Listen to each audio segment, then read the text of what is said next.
What's up, everyone? We're back. Welcome to season 3 of the Dr. Lee Unhinged podcast. We're back. I'm Dr. Shah.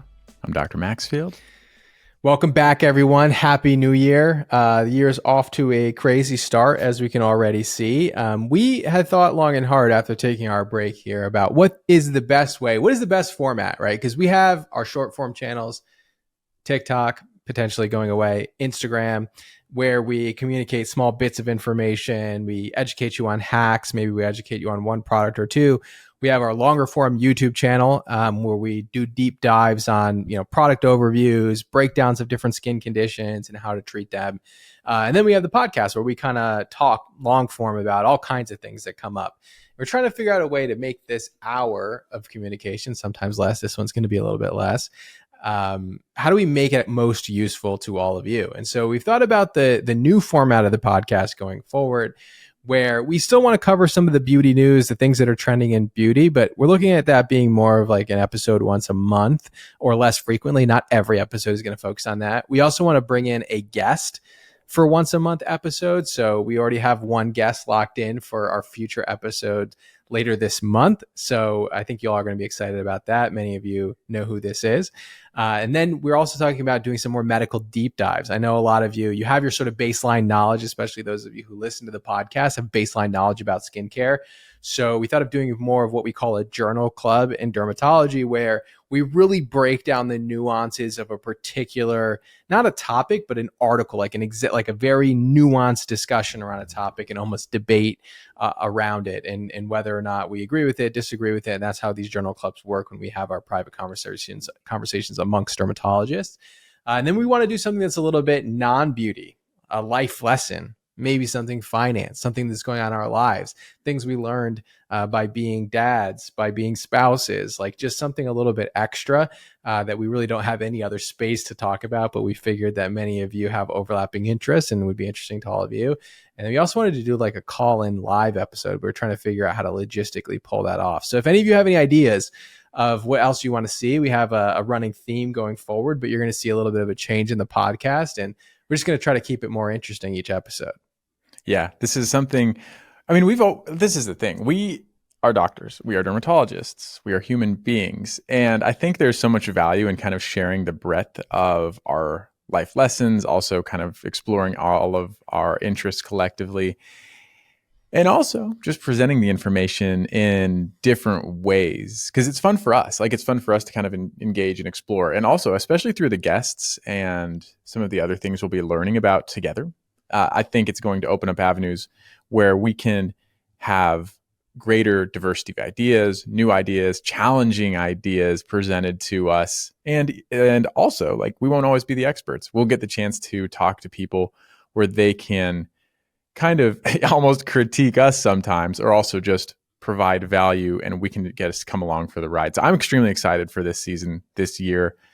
This is going to be a great, great journey and an extension for the community that we're very fortunate to have. Yeah, super exciting stuff coming up. Before we get into it, this episode we're going to be covering L'Oreal now facing a class action lawsuit over contaminated benzoyl peroxide products. We saw this coming. We knew the lawsuits would come after Valisure put out this benzene document. We're going to talk a little bit about that. We're also going to be talking about how neuromodulator company Jeuveau is targeting millennials, my experience with Jeuveau, and in general, how they've done their marketing. And then last, we want to talk about affiliate links. There are two things that are happening here, but I really wanted to have more transparency going forward this year from the creator side, how these things come about. Like when someone says, hey, I have a link in my bio, like what does that mean, right? I know there's a lot of people who are skeptical about those links, or they always click on those links. Or some people, there's kind of two camps, some people who never click on those links, and then there are people that always click on those links. And I want to talk to you about what those links are, and basically two things that have evolved over that, two news stories, and why this is on my radar right now in beauty news. But I think it's going to be really interesting. And I want to be transparent about how the beauty industry works.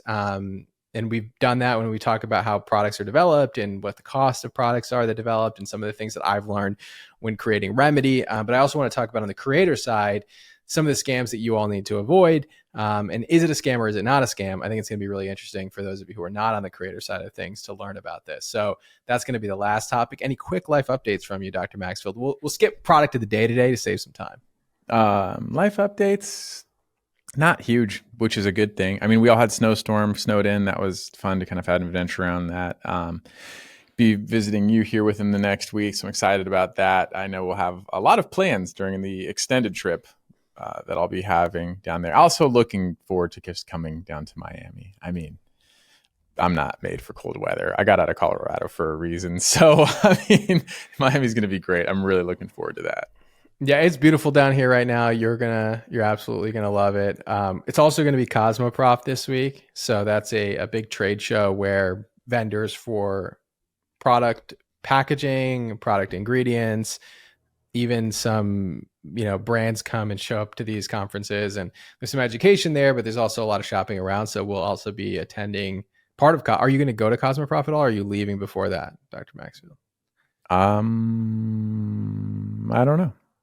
I don't think I'm going to go unless you're going, and then I'll go. I don't know which days you're going to be in attendance, but I'm not planning on it. No, Cosmoprof is actually probably worthwhile going to some extent. And since it's right here in our backyard, I probably will go. I at least swing by the show and see if there's any. Because some of the packaging that we found was through the show last year in Vegas. So it is worthwhile and should maybe even be helpful for script to some extent to go poke around the show. So stay tuned for that. All right, so let's hop into it. So first article is L'Oreal. We'll just kind of update you on this benzene lawsuit here. So basically, we talked about this probably over a year ago now, but there's a company called Valisure. They test for contaminants in skincare products. They took it upon themselves to basically purchase a bunch of benzoyl peroxide products. They tested those benzoyl peroxide products for benzene and basically said that every product has benzene in it. But the way that they had done the conditions, they received a lot of criticism because people said, well, most people are not keeping their benzoyl peroxide at these temperatures in order to release benzene. And so it's not a real concern. Plus, people called into question the reliability of the lab because they had been cited by the FDA for having some unreliable testing methods that weren't reproducible. And finally, some people called into question their motivation because the company Valisure had filed for a patent for a stable form of benzoyl peroxide. So, they file for this patent for a stable form of benzoyl peroxide, and then they put out a report basically saying that every other brand's benzoyl peroxide is not stable. So this all happened, kind of people were a little upset. Like people kind of got a little heated about it, but then it kind of faded into the background. There was a study within the derm community that John Barbieri did, who's a very well-known acne researcher in dermatology, a researcher in dermatology came out and basically said there's never been a link between benzoyl peroxide products and cancer. So basically sort of debunking this benzene article, in which case Valisure came out with another article that said that benzene is found even at room temperatures, not just these extreme conditions.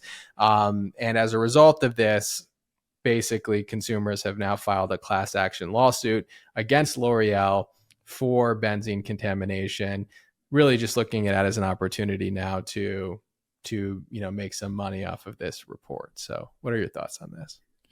So it's difficult on multiple fronts because benzene, one, does not seem to go away, but two, it has also been around. And so the reason I say that, and I brought this up many times, benzene, one, is not only found in sunscreen, which is different. That was as a contaminant in the production process, as opposed to benzene in benzoyl peroxide products, which is thought to be a part of the breakdown process of the active ingredient itself. So actually very different. Now, also as a contaminant, I'm just looking around, and it has also been linked to multiple other cosmetic products in 2021 and 2022. And basically, once a year, there has been a benzene scandal, whether it's your hair care, whether it's your skin care, and it just hasn't gotten as much attention until probably last year and the sunscreen problem, if that was last year at this point. I'm getting lost in this benzene saga. But the reason I say that is because where do we draw the line? Like, let's say in theory that L'Oreal loses this.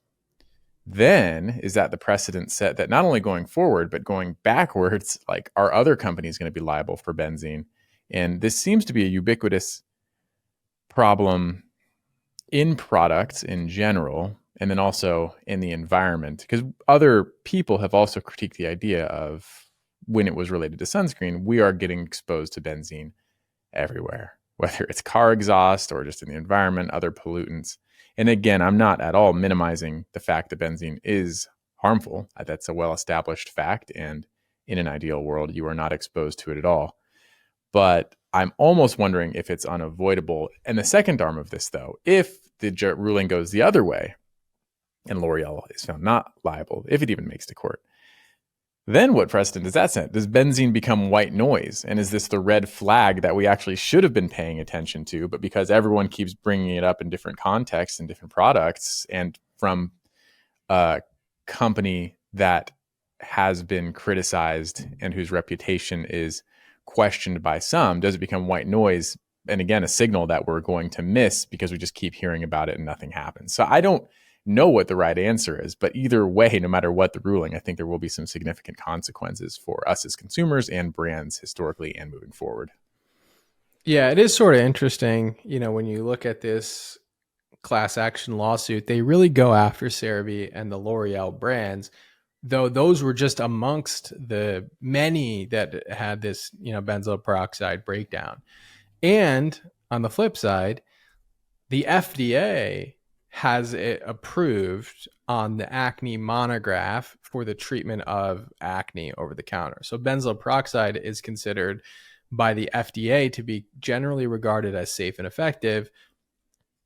And that's why it's on the monograph. So in some ways, there is sort of like the government.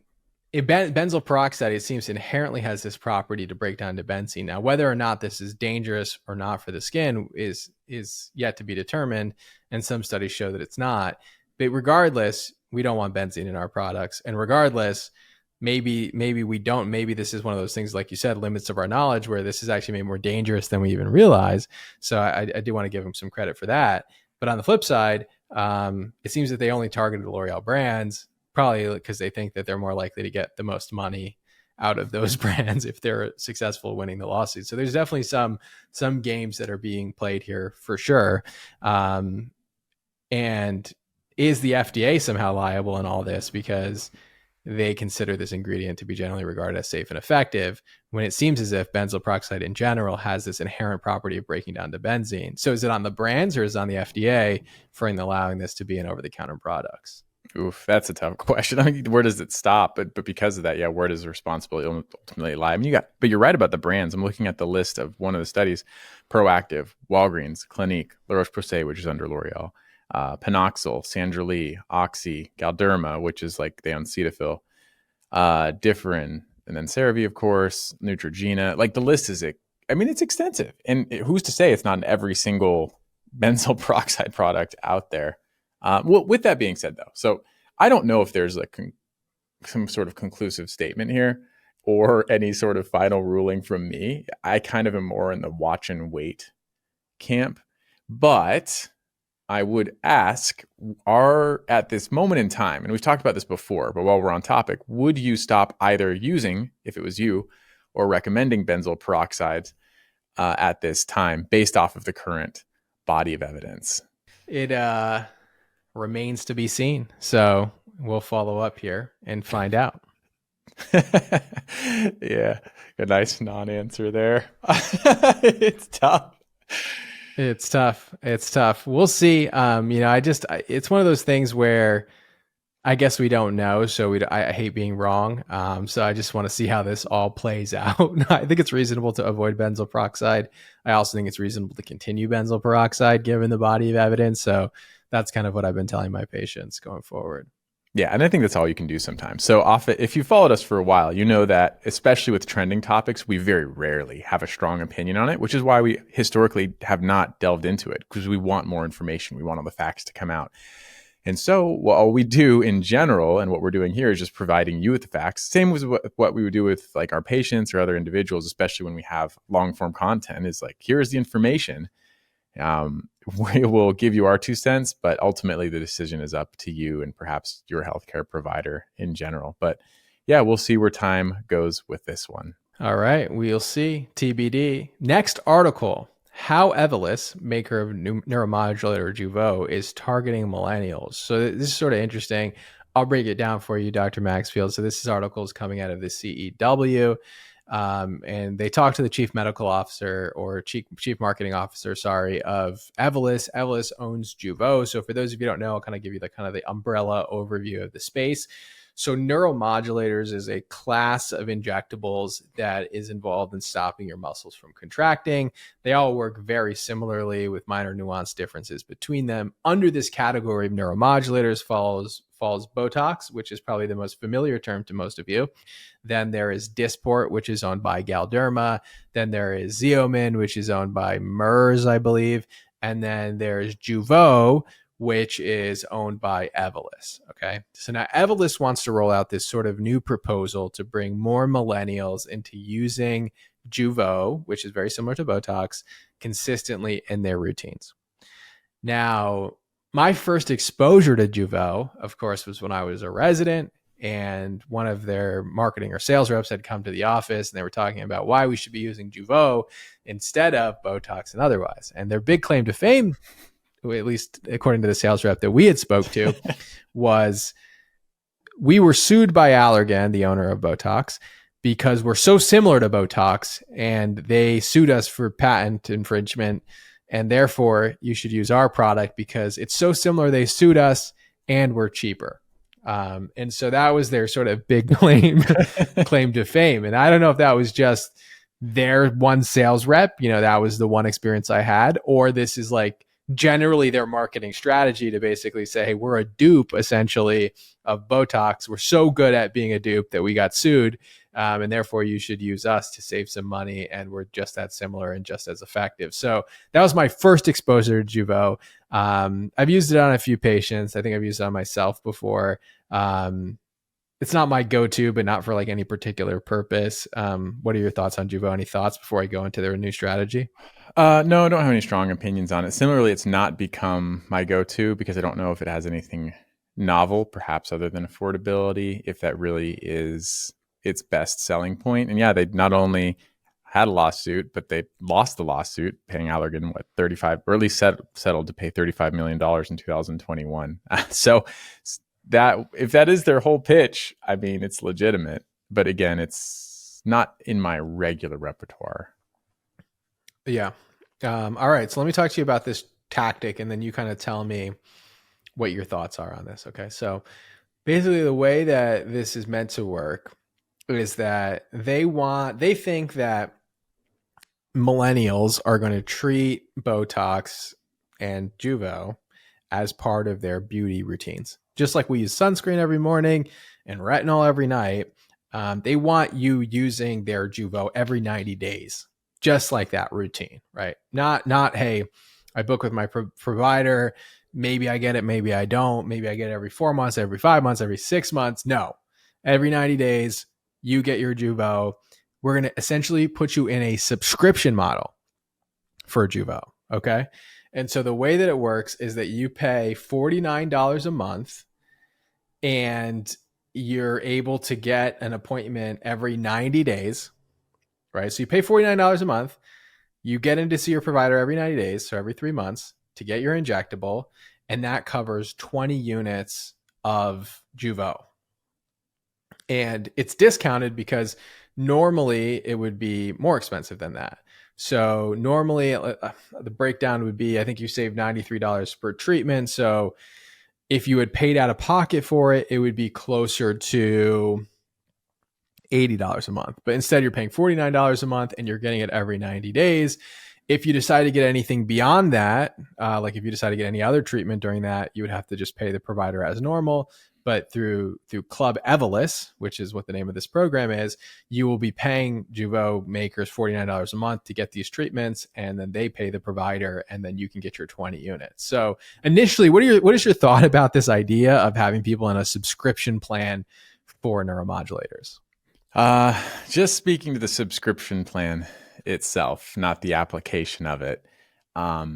I do. I mean, we've talked about this before. Botox or botulinum toxin it is a way to prevent wrinkles. Like, no doubt. I don't understand how physiologically there can be any question. So, if you have a subscription model and you have already paid for it and you're booked out to get it 90 days on the dot, you will have very few dynamic and certainly almost no static wrinkles moving forward in life that are directed from muscle movement. So, the effectiveness, sure, it could be effective.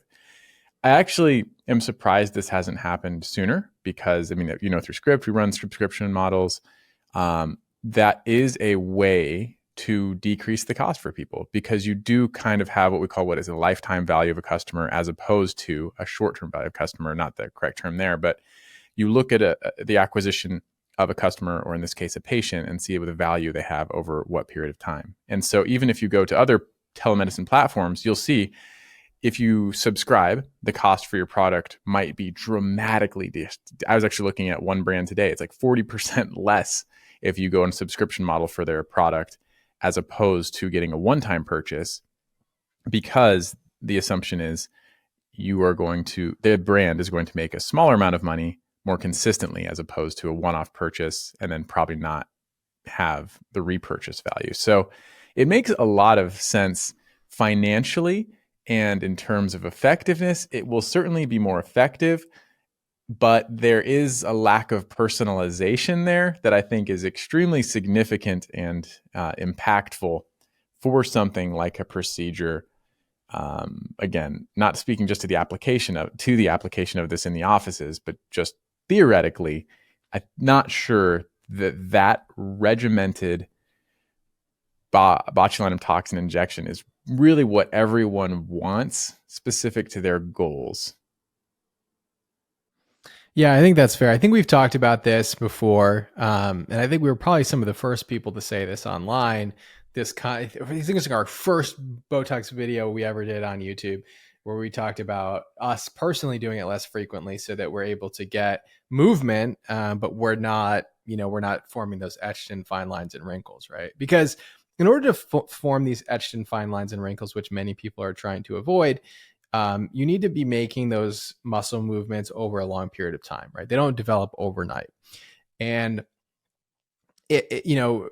by freezing the muscles for a month or so, for 3 months in a row, right? Like, let's say that you get an injection of Botox. For 3 months, your face is going to be paralyzed, or the areas that they injected are going to be paralyzed, right? And during those 3 months, you're not going to move. And during that time, those fine lines and wrinkles are going to start to fade away. But as that wears off, your muscles are actually weaker. They undergo atrophy. They're not as strong. And so during that recovery time, you're still also not going to develop fine lines and wrinkles. And for a certain period after it's already worn off, after you're already got muscle movement back, you're gonna be able to prevent those etched in wrinkles from forming for at least 3 to 6 more months afterwards. So if you want to be completely frozen and you actually like the way that Botox makes your skin look, which it does actually kind of give you like a nice glow, I will say, there's something about it that gives you like this like almost light reflective properties on your forehead, which is actually quite nice. But if you don't want to be completely frozen, but your only thing is to make your skin age in a healthy way, then getting neuromodulators every 9 months is actually extremely reasonable thing to do, and you would still form those deep etched in lines. So not everyone is going to want every 3-month injections. I do think, to your point, subscription does two things. One, it lowers the cost of marketing, because the way that marketing companies look at how they acquire customers is called the customer acquisition cost. And that customer acquisition cost continues to get higher and higher every year. It just gets more and more expensive to get people's attention and acquire new customers into any business. Now, retaining customers once you've got a customer is a lot less expensive. And so one is just making a great product that once people try it, they never want to try another product ever again. And that's, what a good brand is going to do, of course. And then the second part of that is making it easy for people to not have to enter their credit card information again or go back to your website, because there's always going to be a drop off of people who just get busy and they forget and they don't get back in it. So subscription models, like you said, what they do is the customer acquisition costs are often the same or sometimes maybe even higher to get someone to subscribe to something, but you keep the customer for longer. That's called lifetime value of the customer, also known as LTV. And the higher that number is, the better it is for that business, right? To keep people in. So it's a good business structure for sure. And that's why and it looks like the chief marketing officer of Evolus actually came from Shiseido, which is a skincare brand. And so I think what she's adopted is a lot of the principles that skincare brands use when acquiring customers to bring them into this model. There are, like you said, a couple questions. One, do you really want Botox every 90 days? What happens if you don't get it every 90 days? Second question is, 20 units is probably not enough for everybody, right? So some people are going to need more like 40 units or 30 units. I don't really know anybody that does 20 units. Mostly like I inject 25 to 30 units almost on every patient for the upper face. And what if you want to do masseters, then you're going to need more, right? So what is the cost of that per unit increase? Is it, comparable? Do you get some type of discount on it? Or does it only cover the 20 units? And maybe you only need 20 units. The more you use it, the weaker your muscles get, the less that you need. Or vice versa, you develop antibodies to it, the more that you need, who knows? So there's that question, right? Like what happens anything above 20 units? And then what happens to, how do you find the provider? Like what if the provider is busy within that time frame, right? Like, and it looks like you can enroll to be an Evolus provider, which I imagine then Evolus will find you patients who are enrolled in Club Evolus, which could be beneficial to like a new aesthetic practice, right? Like let's say that you're a new aesthetic provider, you've just opened shop in New York City, you're looking to acquire new patients, and you become an Evolus provider, and there's 100 patients within a 2-mile radius that are enrolled in Club Evolus, and they need to get their 90-day injection. And so they start coming to you. Evolus pays you some percentage of that. And then maybe you're able to market to them other things like, that's like almost like an acquisition. You get the person in the door for their Jeuveau, but then they get filler or they also get laser. So, I think it can be an interesting business model. But I think there are some questions unknown. One, like how many units do you really need? And two, do people really want it every 30 days? And then three, like, what if your provider or your preferred provider is busy? Then do you just go to somebody else? And then that, to me, I don't like, because it's like almost commoditizing the skill of injecting, which is sort of sending the signal that anyone can do these injections as long as they're part of Club Evolus, I suppose. Yeah, and this is such a personalized thing along with all procedures. I actually think Botox having the same injector is extremely important, equally to filler, if not more so, because you really can personalize it. And so if you're going to someone new on a regular basis, you're going to have mistakes, there are going to be errors, it's going to look different, you're going to feel different, you're going to constantly be reinventing the wheel. But I will say too, the application of this, look, I just looked it up, the J code for injection. So the way cosmetics work is for these products, the dermatologist office buys it, whoever buys it, and the money they make is not from the injection, it's from the upsell on the product. So all of these patients, you're losing money on every single one of these patients. The J code reimburses at $5.67 for the injections. That's how much your doctor is going to get reimbursed to do these injections for you. Now, like Dr. Shaw said, per unit or 2 Medicaid units per unit. Yeah. So, okay, that's a good point. So calculate that out still. It's like $100. Yeah. I think think it's pretty reasonable. Yeah. But without the markup on product, your time, this is not a good investment for you as a provider because you're losing a slot for something else. It's not like you weren't doing, I mean, like you said, for new practice, maybe you're not doing anything else. Maybe time is all you have. But for someone who has any other medical slot, any other cosmetic slot, especially, this is going to lose you money. And then you have to count on the fact that you have more to offer within your office. That's the only way to make money as a physician. If you're going to enroll in like Club Med here, that's the only way that this can work. Yeah. It's kind of like how like grocery stores put like the milk in the way back corner of the grocery store. So you have to walk through the entire grocery store to get to the milk. And that's like the only thing that you came to buy. But you walk out with Oreos and a pack of gum and like, a Prime energy drink or whatever. And I mean, the reason they do this is because like they couldn't make money if they only sold milk, right? So they got to get you to buy everything else, right? And so that's how like TJ Maxx works when you go through the lines and you see like something that you never needed, but you buy it anyway. I do that all the time. The idea would be that you're not going to probably make money, or it's going to be a loss per room because you have overhead to get somebody in through Club Evolus. But the goal would be as a provider to have something else that a value that you're able, or maybe you bring them in for other things.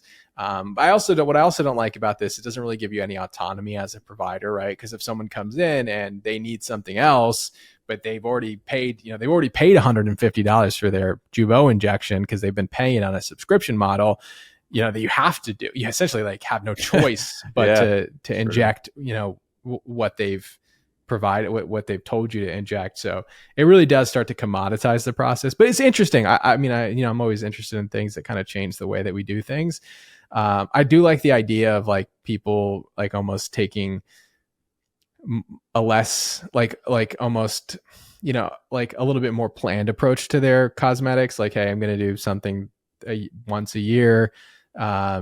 I think there's like a thoughtful way to longevity, but I don't think it's been fully elucidated here. But it is an interesting tactic. Curious to see how it plays out. Curious to hear if you would enroll in something like this as somebody who's using neuromodulators regularly. Is this something that would be interesting to you? All right, next topic is about affiliate revenue, but I think we'll save this because we're running out of time. And it really is a super interesting topic because, I think it's something that many of you have seen is people talking about, hey, like click the link in my bio, or, you can save it through a discount through my link. Like, how does this all work? Why does it work? And I think once you understand why it works, one, I think most of you, once we explain this to you, will actually prefer using the links that your favorite content creators talk about. Because I actually think it is the least biased way to recommend products as somebody who does create content. There's almost no incentive to recommend one product over another, and I'll explain a little bit why that is. And there are ways that you can be incentivized through these programs, but oftentimes it usually is your genuine recommendations more than any other form that you're there. Well, there's purer forms actually, so we could talk about that. But the affiliate linking is actually super interesting, and there's been some scandals involved there, and there are some companies that have made mega money off of just being the provider for these affiliate platforms. So it is super interesting. But as a round out, I want to say that it looks like TikTok is officially going to get banned. And initially it's sort of funny. I'm on calls with people from TikTok directly because we do TikTok shop with Remedy. I talk to the TikTok team all the time. I talk to people who service TikTok in various ways. Like TikTok has created its own economy, essentially. Like there are people who essentially live and eat and breathe off of TikTok. There are people who just run advertising. There are external agencies that do this. There are companies who have built entire software as service companies off of TikTok. There are companies whose entire shop runs on TikTok. And so TikTok has essentially created its own like micro economy. And it's so funny when I talk to all these people is like everyone is basically acting as if TikTok is not going to get banned. Like nothing, everyone is just like, yeah, it's like, it's going to be fine. But like, if you look at all the tea leaves, everything that the Supreme Court and everything that every judicial, like there is no glimmer of hope here other than Donald Trump coming into office. Because remember, TikTok gets banned on the 19th. And then on the 19th, you will no longer be able to download TikTok from the App Store. On the 20th, Trump takes office. So the only glimmer of hope for TikTok is actually that Donald Trump comes in and either reverses the decision or tells the Department of Justice not to enforce the decision. But all the other tea leaves point to TikTok being banned, actually. There's like really no upside here. So it is interesting how everyone who is affiliated with TikTok is acting as if this is not going to happen. it's true. Brands are still reaching out for like TikTok deals too. I don't understand this at all. Like I don't understand how people are operating right now. Yeah, no, I really don't know. I mean, I do think it is. Now, I think that I think that it will be interesting to see how this all plays out. But it will probably have a really serious effect on the US economy in some ways, you know. I mean, it really is. I mean, I don't know what the size of the TikTok is to this economy. But it's definitely significant. And there's also all the time, right? Like human engagement capital. I don't know what you want to call it, like human attention capital that is on TikTok. So like where does that attention go? I think that's going to be the most important question. Yeah. Is it going to be they're going to go to Instagram? Are they going to go to Facebook? Are they going to go to Snapchat? Are they going to go to YouTube? Or is there going to be another platform entirely that comes up, but that attention is not going nowhere? You know, maybe people will just start going outside more, you know, enjoying life more. That would actually be a pretty cool upside. Yeah, I'm not optimistic about that one. Yeah, they were trying to push Lemonade. I mean, we were talking about that years ago. I don't think that's going to be where these people go. So who knows? We will have a follow-up for this, I guess, for the next episode. We'll all be living in this world and see what that actually looks like. But yeah, we'll talk about that next time. All right. And we'd also like to know who would you like to have as a guest on the podcast? And we should be back next episode with something a little bit different, but I really will cover. I know a lot of people say that I always say I'm going to cover something, and then if we don't finish it, we don't cover it. But we will cover affiliate links because I actually think it's a really interesting, fascinating topic. And you can really go deep on this one. So I think you'll all learn a lot from it. I've learned a lot just through the affiliate marketing in general, and there's so much there. So stay tuned for the next episode. Happy New Year, everyone. Please stay safe out there. It's crazy things going on in the world. So we'll see you all next time. All right, we'll see y'all next time.